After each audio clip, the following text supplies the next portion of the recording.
No man, Mr. President, thinks more highly than I do of the patriotism as well as the abilities of the very honorable gentlemen who have just addressed this House. But different men often see the same subject in different lights, and therefore I hope it will not be thought disrespectful of those worthy gentlemen if, entertaining as I do an opinion of a character very opposite to theirs, I should speak forth my sentiments freely and without reserve. This is no time for ceremony. The question before this House is one of awful moment to the country. For my part, I consider it as nothing less than a question of freedom or slavery. And in proportion to the magnitude of the subject ought to be the freedom of debate. It is only in this way that we can hope to arrive at truth and fulfill the great responsibility which we hold to God and our country. Should I keep back my opinions at such a time, through fear of giving offense, I should consider myself as guilty of treason towards my country, and of an act of disloyalty to the majesty of heaven, which I revere above all earthly kings. Mr. President, it is natural to man to indulge in the illusions of hope. We are apt to shut our eyes against a painful truth, and listen to the song of that siren till she transforms us into beasts. Is this the part of wise men engaged in a great and arduous struggle for liberty? Are we disposed to be among the number of those who, having eyes, see not, and having ears, hear not, the things which so nearly concern their temporal salvation? For my own part, whatever anguish of spirit it may cost, I am willing to know the whole truth, to know the worst, and to provide for it. I have but one lamp by which my feet are guided, and that is the lamp of experience. I know of no way of judging of the future, but by the past.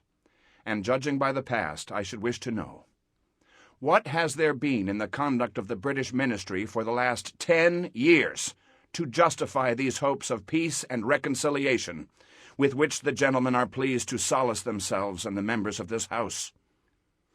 Is it that insidious smile with which our petition has been lately received? Trust it not, sir. It will prove a snare to your feet. Suffer not yourselves to be betrayed with a kiss. Ask yourselves how this gracious reception of our petition comports to these warlike preparations which cover our waters and darken our land. Are fleets and armies necessary to a work of love and reconciliation?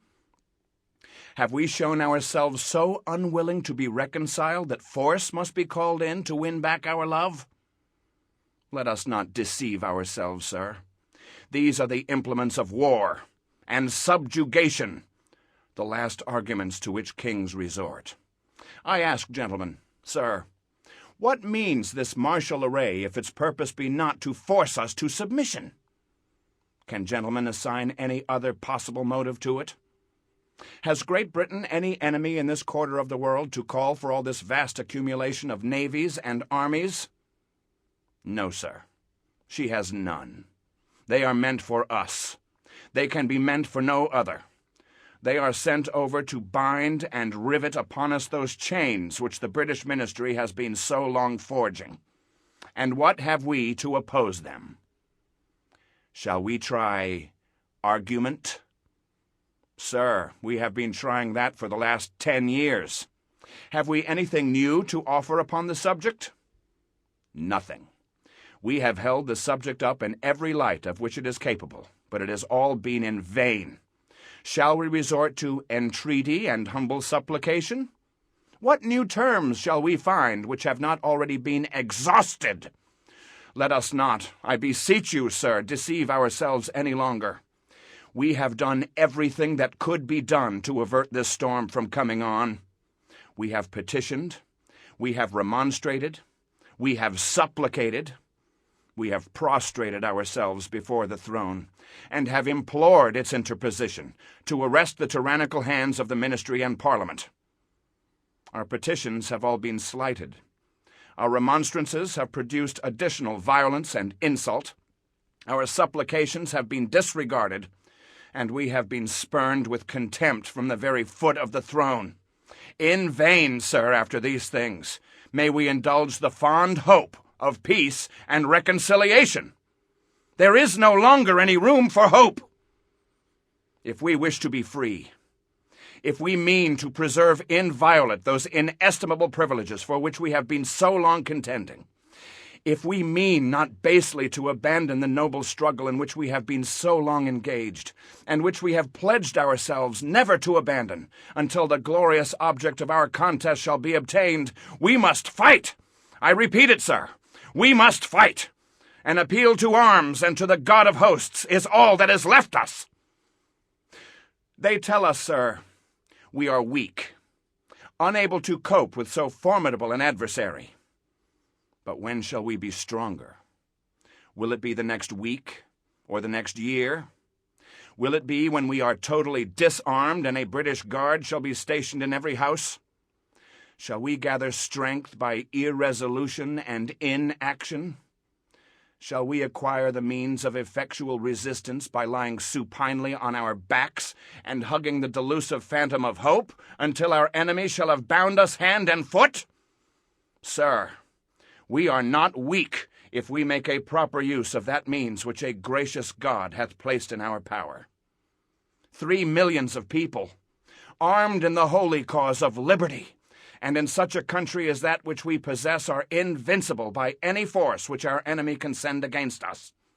Besides, sir, we shall not fight our battles alone. There is a just God who presides over the destinies of nations, and who will raise up friends to fight our battles for us. The battle, sir, is not to the strong alone. It is to the vigilant, the active, the brave.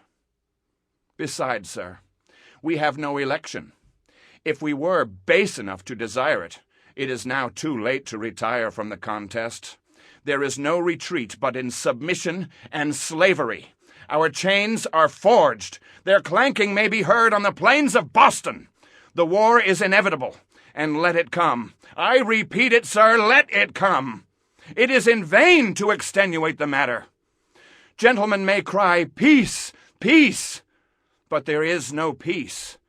The war is actually begun.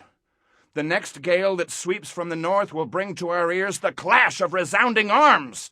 Our brethren are already in the field. Why stand we here idle? What is it that gentlemen wish? What would they have? Is life so dear, or peace so sweet, as to be purchased at the price of chains and slavery? Forbid it, Almighty God!